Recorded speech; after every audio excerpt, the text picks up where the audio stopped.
வணக்கம். மற்றும் ஒரு தீர நோக்கல் நிகழ்ச்சியோடு இணைந்திருக்கின்றோம். இன்றைய தினம் நாடாளுமன்ற அமர்வுகள் இடம்பெற்றுக் கொண்டிருக்கின்றது. பாதிரி தொடர்பிலான நகர்வுகள், வாத பிரதிவாதங்கள் இடம்பெறுகிறது. பல பேருடைய வாக்குவாதங்கள் இடம்பெறுகிறது. தகாத வார்த்தை பிரயோகங்கள் இடம்பெறுகிறது. இவ்வாறு நிறைய விடயங்கள் இடம்பெற்றுக் கொண்டிருந்தாலும் ஒரு சில விடயங்களை நாம் தொட்டு செல்ல வேண்டிய தேவை இருக்கிறது. பிரதமர் என்ன விடயத்தை சொல்லியிருக்கிறார், ஜனாதிபதியினுடைய அந்த பாதினுடைய வாசிப்பு மீது எப்படி இருந்தது, 4 மணித்தியாலம் வாசித்தார் என்று சொல்லுகின்ற அளவு, இல்லாட்டி எதிரணியில் இருக்கக்கூடியவர்கள் கிண்டல் செய்கின்ற அளவிலையா உண்மையிலேயே அந்த வரைவு செலவு திட்டம் இருக்கிறது. இதிலும் குறிப்பாக சொல்ல போனால் பல பேர் சொல்லுகிறார்கள், தமிழ் மக்களுக்கு இவர்கள் வரவு செலவு திட்டத்தில் இவ்வளத்தை ஒதுக்கி இருக்கிறார்கள், ஏதாவது ஒரு அரசியல் லாபம் இல்லாமல் அரசியல் நோக்கம் இல்லாமல் ஏதாவது செய்யக்கூடியவர்களாக இருப்பார்களா, இல்லாட்டி இன்னும் இதுகளுக்கு ஒதுக்கப்பட இல்லை இந்த மாவட்டங்களுக்கு மாகாணங்களுக்கு, ஏன் அங்க இருக்கக்கூடிய அரசியல் லாபம் இல்லையா என்கின்ற பல வகையான கேள்விகளை இப்பொழுது தொடுத்து கொண்டிருப்பதை நாங்கள் பார்க்கக்கூடியதாக இருக்கிறது. இதிலும் குறிப்பாக நாடாளுமன்றத்தில் ஒவ்வொருவரும் பேசுகிற பொழுது வாத பிரதிவாதங்கள் கூட இடம்பெறுகிறது. அவரை சுட்டி காட்டுகின்ற தன்மை, இவரை சுட்டி காட்டுகின்ற தன்மை, இதிலும் குறிப்பாக பகிரங்கமாகவே அவர்களை குற்றம் சொல்லுகின்ற குற்றம் சாடுகின்ற நிலைப்பாடு என்பது ஏராளமாக காணப்படுகிறது. ஒரு காலத்தில் நாடாளுமன்றம் என்று சொன்னால் பல பேர் நாடாளுமன்றத்துக்குள்ள செல்வதற்கு பயப்படுவார்கள். மக்கள் பிரதிநிதிகளை கண்டால் அவர்களுக்கு தலை வணங்குகின்ற தன்மைகள் ஏற்படும். ஆனால் இன்று மக்கள் பிரதிநிதிகள் என்று சொல்லுகின்ற பொழுது, அதுக்கும் தாயகத்தை பொறுத்த வகையில் மக்கள் பிரதிநிதிகள் என்று சொல்லுகின்ற பொழுது அவரா அப்படி என்று கேட்கின்ற ஒரு நிலைப்பாட்டோடு நகர்ந்து கொண்டிருக்கிறது.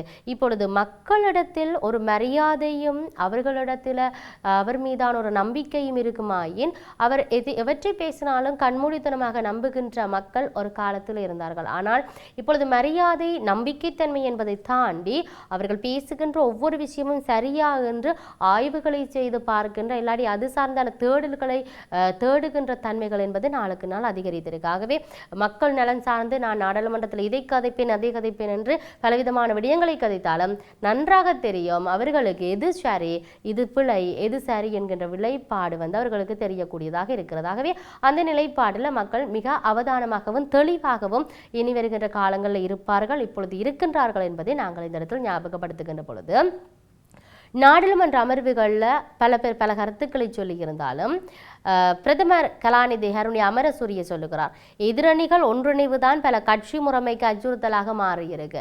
மரக எதிரணியை ஆளுங்கட்சி குறிவைக்கவில்லை, அதுக்கு நமக்கு நேரமும் கிடையாது என்ற விடயத்தை சொல்லி இருக்கின்றார். எதிரணியில் இருக்கின்றவர்கள் ஆளுங்கட்சியை சாடி பேசுகிறதும் ஆளுங்கட்சியில் இருக்கக்கூடியவர்கள் எதிரணியை சாடி பேசுகின்ற தன்மை கூடுதலாக இருந்தாலும் இந்த இடத்துல பிரதமருடைய இந்த கருத்து எவ்வாறு இருக்கின்றது என்பது பற்றி நாங்கள் பார்க்க வேண்டிய தேவை இருக்கிறது. இவரும் வரவு செலவு திட்ட உரையில இந்த விடயத்தை சொல்லி இருக்கிறார். பல கட்சி முறைமை மற்றும் ஜனநாயகத்துக்கு அச்சுறுத்தல் என எதிரணி தரப்பில் இருந்து குற்றம் சாட்டப்பட்டு கொண்டிருக்குது. ஜனநாயகத்துக்கு இங்கு எவ்வாறு அச்சுறுத்தல் ஏற்பட்டுள்ளது என்பதை எதிரணி விளக்கினால் நல்லது. தராதரம் பாராது சட்டத்தை உரிய வகையில் செயற்படுத்துவதற்கு பெயர் தான் ஜனநாயகத்துக்கு அச்சுறுத்தல் என்பதா என்கின்ற விடயத்தை பிரதமர் சுட்டி காட்டி இருக்கின்றார். பல கட்சி ஆட்சி முறைமைக்கு அச்சுறுத்தலாகவும் எதிரணியில் உள்ள பல கட்சிகள் ஒன்றிணைவதுதான் பல கட்சி முறைமைக்கு அச்சுறுத்தல் ஆகும். எனவே பல கட்சி முறைமையை எதிரணிதான் நாசமாக்கி இருக்குது. தமது கட்சியை பாதுகாத்து அதனை வலுப்படுத்துவதற்கு எதிரணிகளால் முடியாமல் போயுள்ளது. நிலைமை எவ்வாறு இருக்க ஆளுங்கட்சியினுடைய குறை கூறுவது ஏற்புடையது அல்ல, முடியாமல் இருக்குது. இவை மக்களுக்கு வழங்க வேண்டிய சேவைகளை நிறைவேற்ற தவறிய குற்றத்துக்காக சிறைக்கு செல்ல வேண்டிய நிலை காணப்படுகிறது என்ற விடயத்தை அவர்கள் சொல்லியிருந்தார்கள். ஒதுக்கப்பட்ட நிதியை செலவழிக்காமல் இருந்தால் எப்படி நாட்டில் அபிவிருத்தி ஏற்படும், இவர்களுக்கு வேலை செய்ய முடியாது என கடந்த ஒரு வருடத்தில் 26 அதிகாரிகள் பதவியை ராஜினாமா செய்திருக்கிறார்கள் என்ற விடயத்தை சொல்லியிருந்ததை நாங்கள் பார்க்கக்கூடியதாக இருக்கிறது.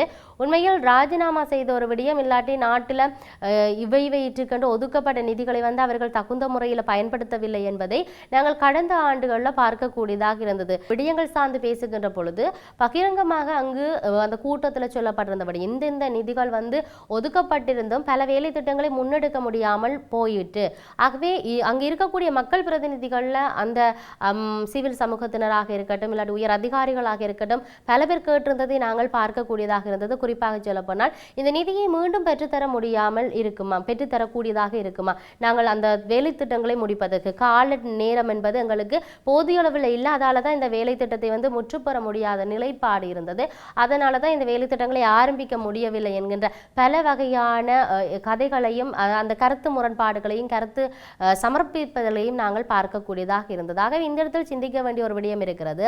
கடந்த காலத்தில் இருக்கக்கூடியவர்களை சாடுகின்ற தேசிய மக்கள் சக்தி என்று சொல்லுகின்ற ஒரு விடயம் எந்த அளவுக்கு சரி என்பது பற்றி நாங்களும் சிந்திக்க வேண்டிய தேவை இருக்கிறது என்பதை சொல்லுகின்ற பொழுது அரசியல், அதாவது தனியார் பல்கலைக்கழகம் அமைப்பதற்கு, மின் உற்பத்தி நிலையம் அமைப்பதற்கு, விமான நிலையம் அமைப்பதற்கு இவர்கள் இடமளிக்கவில்லை என்று எதிர்ப்பு தெரிவித்து அனைத்துக்கும் ஆர்ப்பாட்டம் செய்திருந்தார்கள். இவர்கள் அதனை செய்கிறார்கள். ஜனாதிபதி முன்வைத்திருக்கின்ற வரவு செலவு திட்டத்தை பார்க்கின்ற பொழுது நாணய நிதியத்தை வந்து திருப்திப்படுத்துவதற்காக இல்லை நாணயத்தை முன்வைக்கப்பட்டதாக இருக்கின்றது என்கின்ற வகையிலான பல விடயங்களை வந்து அவர்கள் சொல்லியிருந்ததை நாங்கள் பார்க்கக்கூடியதாக இருக்கிறது. எது எப்படி இருந்தாலும் முன்வைக்கப்பட்டிருக்கக்கூடிய இந்த வரவு செலவு திட்டம் மக்களுக்கு நன்மை பயக்கக்கூடியதாக இருக்க வேண்டும் என்பதைத்தான் இந்த இடத்தில் நாங்கள் ஞாபகப்படுத்தக்கூடியதாக இருக்கிறது. இதையும் தாண்டி புலம்பெயர் இலங்கையர்களும் தேர்தல்களில் வந்து வாக்களிக்கும் உரிமையை வழங்குவதற்கான சட்டம் இயற்றப்படும் என்று சொல்லி போக்குவரத்து நெடுஞ்சாலைகள் மற்றும் நகர அபிவிருத்தி அமைச்சர் விமல் ரத்நாயக்க இந்த விடயத்தை சொல்லி இருக்கின்றார். உண்மையில் தேர்தல் நெருங்குகின்ற காலப்பகுதியில் பல வாக்குறுதிகள் கொடுப்பதும் அதனை நிறைவேற்றாமல் இருப்பதும் ஒரு பக்கம் இருக்கு. இன்னொரு பக்கம் மாகாண சபை தேர்தல் என்பது மிகப்பெரிய அளவில் பேசுபொருளை உண்டு பண்ணி இருந்தது. மாகாண சபை தேர்தல் எதிர்வருகின்ற ஏப்ரல் மாதத்தில் இடம்பெறும் என்கின்ற ஒரு நிலைப்பாட்டோடு அந்த விவகாரம் நகர்ந்து கொண்டிருக்கின்ற இந்த பின்னணியில இப்ப விமல் ரத்நாயக்க சொல்லியிருக்கிற கருத்தை பற்றியும் சிந்திக்க வேண்டிய தேவை இருக்கிறது. ஓய்வு பெற்று செல்லும் தேர்தல் ஆணையாளருக்கு வழங்கிய பிரியாவிடை நிகழ்வில் வந்து அவர் இந்த விடயத்தை சொல்லியிருந்ததை நாங்கள் அவதானிக்கக்கூடியதாக இருக்குது. புலம்பெயர் இலங்கையர்களுக்கு வாக்குரிமையை பெற்றுக் கொடுக்க கடந்த காலங்களில் தொடர்ச்சியாக செயற்பட்டோம். ஆனால் நடைமுறைப்படுத்த முடியாமல் போயிற்று. என்றும் கூட வைத்தியர்கள் மற்றும் தாதியர்கள் அதிவேக நெடுஞ்சாலைகளில் பணியாற்றுவோருக்கும் வாக்களிக்க முடியாமல் இருக்கு. அவர்களுக்கு அஞ்சல் வாக்களிப்பும் வழங்கப்படவில்லை. இவ்வாறு நிறைய பேர் இருக்கிறார்கள். அவர்களுக்கு திறந்த வாக்களிப்பு திட்டம் போன்ற சட்ட திட்டங்கள் வந்து இயற்ற வேண்டி இருக்குது. அதை தாங்கள் வந்து வாக்குறுதியாக நோக்குகிறோம். இவ்வாறு ஒன்றை செய்வதற்கு உங்களுடைய நாட்டோட ஜனநாயக சக்தி வாய்ந்துள்ளதாக என்று தான் நினைப்பதாகவும் சொல்லியிருந்தார். இப்போது தேர்தலுக்கு முன்னரே வாக்குகள் கொள்ளையடிக்கப்படுகின்றன. பிரதானமாக சில ஊடகங்கள் செயற்படுகின்றன இவ்வாறு என்று சொன்ன விடயத்தை நாங்கள் பார்த்திருக்கக்கூடியதாக இருக்கிறது. இதையும் தாண்டி முன்னாள் ஜனாதிபதிகளான JR ஜெயவர்தன மற்றும் ரணசிங்க பிரேமதாசவை போன்று தமிழ் மக்களுக்கு எவரும் சேவை ஆற்றவில்லை. தமிழ் மக்களுக்கு அரசாங்கம் அபிவிருத்தி பணிகள் மேற்கொள்ள வேண்டும். இருப்பினும் அது அரசியல் நோக்கத்தை அடிப்படையாக கொண்டதாக அமையக்கூடாது என ஐக்கிய மக்கள் சக்தியினுடைய நாடாளுமன்ற உறுப்பினர் கேசா விதானகே சொல்லியிருப்பதை பார்க்கின்றோம். இவர் நாடாளுமன்றத்தில் 2026ஆம் ஆண்டுக்கான வரவு செலவு திட்டத்தின் வாசிப்பு 3ஆம் நாள் விவாதத்தில் உரையாற்றும் போது இந்த விடயத்தை சொல்லியிருந்தார் இன்றைய தினம். ஆகவே இன்றைய தினத்திலும் பல விடயங்கள் பேசுகின்ற பொழுது இவர் சொல்லியிருக்கக்கூடிய விடயம், ஜனாதிபதி அனுரகுமார திசாநாயக்கவின் அரசாங்கம் ஆட்சிக்கு வருவதற்கு மக்களுக்கு பல வாக்குறுதிகளை வழங்கியது. கடந்த ஆட்சியாளர்களை போன்று நாங்கள் செயற்பட மாட்டோம் என்று சொல்லியிருந்தார்கள். ஆனால் தற்போது முற்றிலும் எதிர்மறையாக காணப்படுகிறது. நாட்டை வங்குரோந்து நிலைக்கு தள்ளிய தரப்பினரை போன்றுதான் இந்த அரசாங்கம் செயற்படுகிறது. எந்தவித கொடுப்பனவுகளையும் பெறப்போவதில்லை என்று குறிப்பிட்டார்.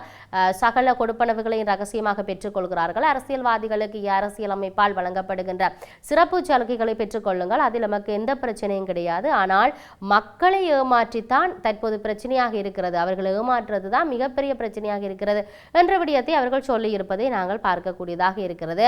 ஆகவே லஞ்சம், ஊழல் அது தொடர்பிலான பல நகர்வுகளை மேற்கொண்டு கொண்டிருப்பது சார்ந்தும் அவர் பேசியிருந்தார். அரசாங்கத்தின் உறுப்பினர்கள் மீது சுமத்தப்படுகின்ற ஊழல், மோசடி மற்றும் அரசு நீதி முறைகேடுகள் தொடர்பில் எந்தவித நடவடிக்கைகளையும் லஞ்சம் அல்லது ஊழல் பற்றிய ஆணைக்குழு மேற்கொள்ளவில்லை. இவ்வாறான பின்னணியில் ஆணைக்குழு மீது எவ்வாறு நம்பிக்கை தோற்றம் பெறும் என்கிற கேள்வி இருக்கிறது. ஆகவே இந்த நாட்டில் வாழும் தமிழ் மக்களுக்கு அபிவிருத்தி பணிகளை மேற்கொள்ள வேண்டும். அவர்களின் அடிப்படை பிரச்சனைகளுக்கு தீர்வு காண வேண்டும். தெற்கில் அரசியல் செல்வாக்கு பலவீனம் அடையும் போது வடக்கில் அரசியல் இருப்பை வலுப்படுத்த தமிழ் மக்களுக்கு ஏதாவது ஒன்றை செய்ய வேண்டும் என்று நினைக்கக்கூடாது. ஐக்கிய தேசிய கட்சி மற்றும் ஐக்கிய மக்கள் சக்தி வசம் இருந்த தமிழர்களின் வாக்கு வங்கிகளை கைப்பற்றுவதற்கு ஏதாவது செய்ய வேண்டும் என்ற நிலைப்பாட்டில் இருக்கக்கூடாது. முன்னாள் ஜனாதிபதிகள் போன்று உண்மையிலேயே மக்களுக்கு சேவை ஆற்றுகின்ற அந்த மனப்பாங்கோடு அவர்களுக்கான சேவைகளை ஆற்ற வேண்டும், அவர்களுக்கான ஒதுக்கீடுகளை செய்ய வேண்டும், அவர்களுடைய தேவைகள் கோரிக்கைகளை நிறைவேற்ற வேண்டும் என்ற விடயத்தை சொல்லியிருப்பதை நாங்கள் அவதானிக்கக்கூடியதாக இருக்கிறது. உண்மையில் நாடாளுமன்ற அமர்வில் இந்த வரவு செலவு திட்டத்தில் வடக்கு கிழக்கை மையப்படுத்தி எவ்வளவு நிதிகள் ஒதுக்கப்பட்டிருக்கின்றது, அதனுடைய நகர்வுகள் என்ன என்பது சார்ந்து பார்க்க வேண்டிய தேவை இருந்தாலும் அது சார்ந்து வடக்கில் இருக்கக்கூடிய மக்கள் பிரதிநிதிகள் பலரும் பல பேரான விமர்சனங்களை முன்வைத்துக் கொண்டிருக்கின்றார்கள். கடந்த காலத்தில் ஒதுக்கப்பட்ட நிதிகளுக்கும் இப்பொழுது இருக்கக்கூடிய நிதிகளுக்குமான வித்தியாசம் என? கடந்த காலத்தில் போல நாடாளுமன்ற உறுப்பினர்களுக்கு இந்த சலுகைகள் தேவையில்லை, இவ்வாறான செயற்திட்டம் தேவையில்லை, இவர்களுக்கான வாகனங்கள் தேவையில்லை என்று சொன்னவர்கள் ஏன் மீண்டும் அவ்வாறான ஒரு பேச்சுக்களை கையில் எடுக்கின்றார்கள் என்ற நிலைப்பாட்டான பல கேள்விகளை உண்டு பண்ணி இருக்கின்றார்கள். ஆகவே எது எப்படி இருந்தாலும் மக்களுக்கு நன்மை பயக்கக்கூடிய விதத்துல தான் இந்த பாதிடு அமைய வேண்டுமே ஒழிய அவர்களை ஏமாற்றுகின்ற நிலைப்பாட்டோடு இந்த வரவு செலவு திட்டம் சமர்ப்பித்திருக்க கூடாது என்கின்ற நிலைப்பாடு எல்லோருக்கும் இருக்கின்றது. இதிலும் குறிப்பாக இந்த வரவு செலவு திட்டத்தை சார்ந்தான வாக்கெடுப்புகள், அதனுடைய நகர்வுகள், இந்த அது சார்ந்தான ஒரு வாத பிரதிவாதங்கள், அது சார்ந்தான கேள்விகளுக்கான விடைகள் என்கின்ற விடயங்களுடைய நகர்வுகள் நாடாளுமன்றத்தில் இடம்பெற்றுக் கொண்டிருக்கிறது. நாங்கள் பொறுத்திருந்து பார்ப்போம். நாளுக்கு நாள் இந்த வரவு செலவு திட்டம் சார்ந்து வரக்கூடிய புதிய நகர்வுகள் என்ன, அங்கே இருக்கக்கூடிய மக்கள் பிரதிநிதிகள் எதை பேசுகின்றார்கள், எது சார்ந்த அவதானத்தை செலுத்துகின்றார்கள், ஒதுக்கப்பட்ட நிதிகள் சார்ந்து என்னத்தை சொல்லுகிறார்கள் என்பதெல்லாம் நாங்கள் பொறுத்திருந்து பார்க்க வேண்டிய தேவை இருக்கிறது. மற்றும் ஒரு தீர நோக்கல் நிகழ்ச்சியோடு சந்திப்போம். வணக்கம்.